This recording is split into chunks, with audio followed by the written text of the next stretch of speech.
корейское кимчи по рецептуре ресторанов традиционной кухни. И, конечно же, мы начинаем с того, что подготавливаем пекинскую капусту. Нам нужно надрезать качан и разорвать его далее руками. То есть мы делаем надрез и далее разделяем ее руками. Пекинская капуста у нас 3 больших качана, где-то около от 4,5 до 5 килограмм. То есть на это будут приводиться все пропорции.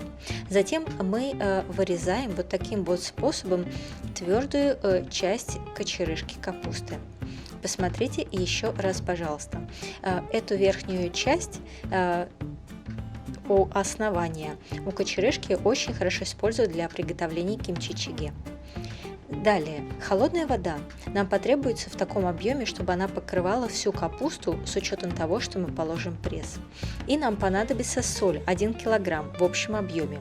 Полкилограмма мы засыпаем в холодную воду и хорошо все растворяем. Хорошо растворяем соль. Затем мы помытую капусту кладем в соленую воду и одновременно засыпаем немного соли между листьями. То есть оставшиеся у нас 500 грамм соли мы должны равномерно распределить между всеми имеющимися у нас кочанами капусты. Вот обратите внимание на то, как это делается. Очень многие меня просили сделать как можно более подробное видео, поэтому я хоть в ускоренном темпе, чтобы видео не было очень длинным, но показываю вам все основные моменты, которые могут вызывать и вызывали у вас вопросы. То есть вот таким вот образом, приблизительно равномерно распределяя 500 грамм соли, мы все засыпаем между листьями. И затем мы кладем пресс, чтобы вся капуста была целиком погружена в воду. И оставляем капусту в соленой воде на 12 часов зимой и на 7 часов летом. Но время это приблизительное, потому что все зависит от многих вещей, какая температура у вас в помещении, какая погода в этот день была на улице. Главное, чтобы капуста вот таким вот образом, листья у нее сгибались, не ломаясь. Тогда можно сказать, что все, засолка закончена. И нам нужно после этого, после засаливания, мы промываем капусту в холодной воде. Делаем это 1 раз или 2 раза, в зависимости от того, сколько соли мы положили. А соль, в принципе, например, когда хотят выдерживать кимчи где-то очень долгий срок, около 2 лет, то тогда и больше 1 килограмма соли кладут. То есть, чем дольше собираетесь хранить кимчи, тем больше соли кладете. То есть, промыв хорошо капусту, в буквальном смысле прополоскав ее, мы кладем капусту под наклоном, чтобы лишняя жидкость с капусты стекла. Далее. Набор специй и овощей для отвара.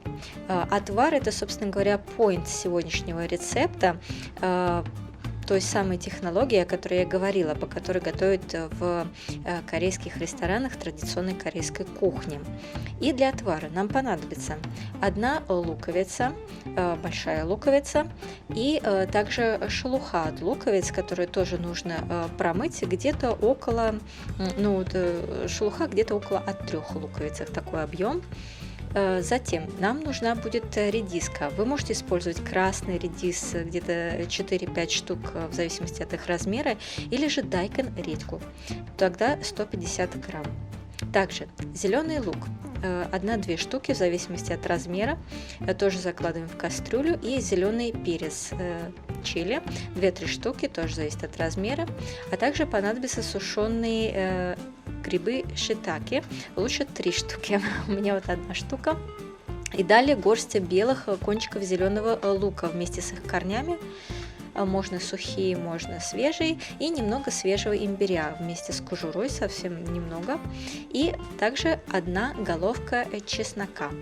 Чеснок нарезать не надо, целиком дольки закладываем. Далее, важно, сушеные анчоусы, мюльчи 35 грамм. Я вот смогла найти их вот такие, но в магазинах корейских товаров вы все это найдете без проблем. А также важно, если сможете найти, то сушеный минтай 1 штука, то есть 1 рыба целиком, а также, если будет возможность, положите то водоросли ташма, где-то 5 грамм, если сможете найти. И семена красного перца чили, где-то 50 грамм, тоже закладываем. Заливаем 2 литра воды. на все приготовление отвара, доводим все это до кипения и затем варим на среднем огне под крышкой. Всего в общей сложности мы варим это 1 час. По истечении этого времени мы должны отвар полностью остудить. Также мы должны подготовить базу кимчи. Нам понадобится рисовая или пшеничная мука 3 столовые ложки, неважно какую муку вы используете, и вода в объеме 200 мл. Воду лучше заливать в муку постепенно, так будет гораздо легче ее растворить. Нам очень важно растворить муку хорошо, чтобы разбить все возможные образовывающиеся комочки. А после этого мы варим на тихом огне, все время помешивая. До кипения массу доводить не нужно, нужно довести ее до консистенции такой жидкой сгущенки. Вот обратите внимание, это должно выглядеть так. И целиком и полностью мы это остужаем натуральным образом. Также нам нужно подготовить 1 большой пучок зеленого лука или 2 маленьких пучка. Таким образом, если у них достаточно объемные белые кончики, то мы надрезаем их либо 1 раз, или же если кончик прям-таки очень пухленький, то мы надрезаем его дважды крестообразным таким вот образом. И затем весь имеющийся объем зеленого лука мы нарезаем кусочками где-то приблизительно в 2-3 сантиметра. Теперь соус-маринад. Все вот это можно перемолоть сразу вместе или по отдельности. Нам понадобится половина луковицы, большой луковицы, немного свежего имбиря, также 4 головки чеснока, 1 сладкое яблоко, красное или желтое, это не важно, и также красный редис 5 штук или дайкон-редька 150-200 грамм. Все это вот так вот вместе перемолов, мы получаем вот такую вот массу. Затем нам понадобится какая-нибудь глубокая емкость для перемешивания, и в нее мы закладываем красный молотый перец. Если вы используете корейский перец для кимчи, то тогда его можно положить немного больше. Но каждый знает остроту перца, которую он использует, и тут тоже можно варьировать. В общем, красный молотый перец нам нужен в объеме 4 стаканов. Как видите, у меня маленький пластиковый стакан, привожу вот на него пропорцию, стандартный пластиковый стакан. И база кимчи, подготовленная прежде и остуженная, тоже всю целиком закладываем. Рыбный соус добавляем 125 мл. А также, если есть возможность приобрести, то соленые ферментированные креветки 2 столовые ложки. В корейских магазинах они продаются, у меня нет, я пропускаю. То есть, как вы видите, приготовление отвара на рыбной основе не освобождает от использования рыбного соуса и креветок. Все это мы хорошо перемешиваем и затем добавляем, если есть, экстракт сливы, 1/3 маленького пластикового стакана, где у меня нет, я пропускаю, и добавляем сахар, половину стакана. Добавив эти ингредиенты, мы хорошо перемешиваем массу. И затем добавляем перемолотую овощную массу, которую мы перемололи прежде. Почему мы это перемололи? Вообще есть рецепты, где редиску, например, нарезают тонкими палочками и кладут, а потому что в ресторане очень важно, чтобы кимчи выглядело красиво и как можно проще было его подать. Когда все перемолото, то там нету лишних мелких нарезанных частей.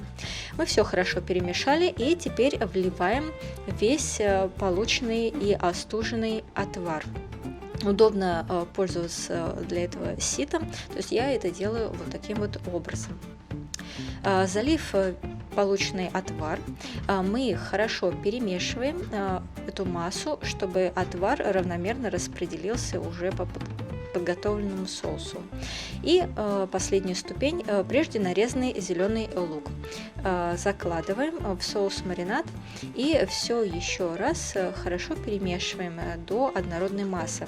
Будет казаться, что это очень много и что это очень жидкое, но это все нормально, все так и должно быть. Затем мы даем соусу-маринаду 20 минут для того, чтобы он настоялся. По истечении 20 минут мы надеваем перчатки, чтобы наши руки не окрасились и нам их не жгло кожу рук.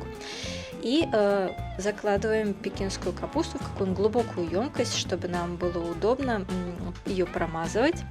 И начинаем вот так вот по чуть-чуть, берем соус-маринад и промазываем листики капусты сначала снаружи, и затем начинаем промазывать внутри.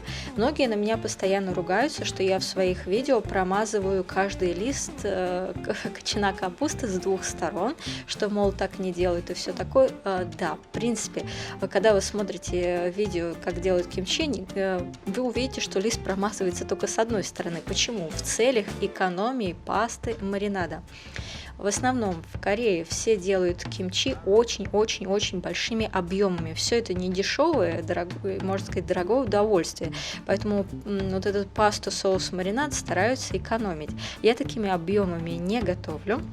И люблю очень насыщенный вкус кимчи. Поэтому я листики промазываю с двух сторон. Вы можете промазывать каждый лист капусты только с одной стороны. Это не принципиально.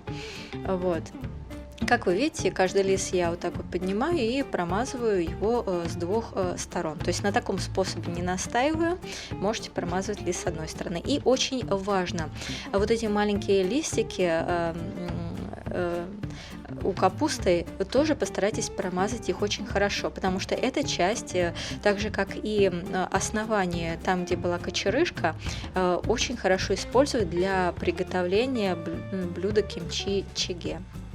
То есть я советую так. И далее мы можем подогнуть листья вот так вот капусты сами под себя, чтобы она давила на себя прессом, и укладываем в контейнер, в котором собираемся хранить. Многие ругают меня, почему вы так заворачиваете, а не по-другому, некрасиво оборачиваете листиком вокруг. Опять же, это на ваш выбор, как вам удобно. Так и можно ее заворачивать. Главное, чтобы она была обернута, чтобы образовать такой своеобразный пресс, чтобы получить как можно больше сока. Ее так оборачиваю для того, чтобы потом красиво подавать. Но я ее не подаю целиком, я ее подаю нарезая, поэтому так не оборачиваю. Итак, мы посмотрели еще раз, как промазывать, еще раз смотрим возможный способ, как укладывать капусту в контейнер.